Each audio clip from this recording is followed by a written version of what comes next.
ગુજરાત યુનિવર્સિટીમાં ચાલુ વર્ષે બીકોમ પ્રવેશ પ્રક્રિયામાં અમદાવાદ શહેરની 18 વિદ્યાર્થીનીઓએ અરજી દરમિયાન પોતાની જાતને ટ્રાન્સજેન્ડર ગણાવી છે।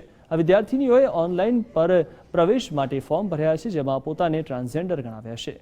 કુલ પ્રવેશ પ્રક્રિયા માટેની ગણતરી હાથ ધરવામાં આવી ત્યારે પ્રવેશ કમિટીના સભ્યો ટ્રાન્સજેન્ડર વિદ્યાર્થીઓની સંખ્યા જોઈને કુતૂહલમાં મુકાયા હતા। ગુજરાત યુનિવર્સિટીમાં કોમર્સના પ્રથમ વર્ષની પ્રવેશ પ્રક્રિયા ઓનલાઈન કરવામાં આવી રહી છે। આ ઓનલાઈન પ્રવેશ પ્રક્રિયામાં મોટાભાગના વિદ્યાર્થીઓ ગોથા ખાઈ જતા હોય છે, ત્યારે આવું જ કંઈક બન્યું અમદાવાદની 18 યુવતીઓ સાથે।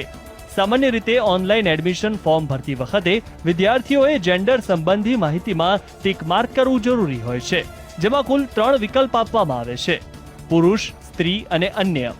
જેમાં 18 વિદ્યાર્થીનીઓએ 3 વિકલ્પમાંથી ભૂલથી અન્ય પર ટિક કરી દીધું છે।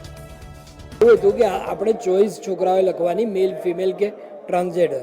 હવે 18 વિદ્યાર્થીઓએ ટ્રાન્સજેન્ડર પોતાનું બતાવેલું, પછી એ વિદ્યાર્થીઓને અમે બધાને ઇન્ડિવિજ્યુઅલી ફોન કર્યા અને ત્યાર પછી ખરેખર એ ભરવામાં ભૂલ હતી, એ બધી જ બહેનો હતી, એટલે એ લોકો પાસેથી અમે ડોક્યુમેન્ટ મેળવી અને સુધારી કાઢી અને એ બહેનો તરીકે એટલે રેગ્યુલરમાં છે, હવે કોઈ ટ્રાન્સજેન્ડર છે નહીં। યુનિવર્સિટીમાં અચાનક જ ટ્રાન્સજેન્ડર વિદ્યાર્થીઓની સંખ્યા વધતા પ્રવેશ કમિટીના સભ્યોએ આ વિદ્યાર્થીઓનું કાઉન્સેલિંગ કરવાનું નક્કી કર્યું હતું। જ્યારે કાઉન્સેલિંગ શરૂ થયું ત્યારે પ્રવેશ કમિટીના સભ્યોને ખબર પડી કે ખરેખર આ યુવતીઓ દ્વારા ઓનલાઈન ફોર્મ ભરવામાં ભૂલ થઈ છે। મહત્વનું છે કે ગત વર્ષે યુનિવર્સિટીમાં એક પણ ટ્રાન્સજેન્ડર વિદ્યાર્થી નોંધાયો નહોતો, ત્યારે આ વર્ષે અચાનક 18 વિદ્યાર્થીઓનું નામ આવતા બે ઘડી માટે પ્રવેશ કમિટીના સભ્યો પણ ચોંકી ગયા હતા। કેમેરામેન જીતુ મકવાણા સાથે પ્રતિક જાદવ, GSTV, અમદાવાદ।